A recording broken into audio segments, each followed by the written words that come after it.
بسم اللہ الرحمن الرحیم۔ محترم ناظرین السلام علیکم۔ آج میں آپ کے ساتھ ماہ شعبان کی 15ویں شب کی فضیلت بیان کروں گا۔ ارشاد فرمایا رسول اللہ صلی اللہ علیہ وآلہ وسلم نے کہ عائشہ تم جانتی ہو اس رات میں کیا ہوتا ہے؟ عرض کی یا رسول اللہ بتلائیے اس میں کیا ہوتا ہے؟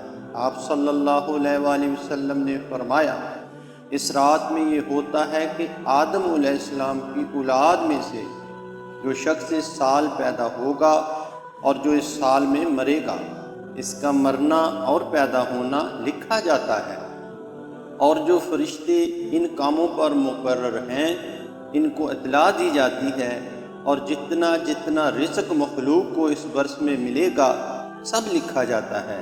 اور اس 15ویں رات اللہ تعالیٰ سورج ڈوبتے ہی اس دنیا کے آسمان پر تشریف لاتے ہیں اور ارشاد فرماتے ہیں کوئی نیک بندہ ایسا ہے جو ہم سے بخشش مانگے تو ہم اس کو بخش دیں، کوئی رزق مانگے تو ہم اس کو رزق دیں، کوئی مصیبت کا مارا دعا کرے تو اس کی مصیبت دور کرے۔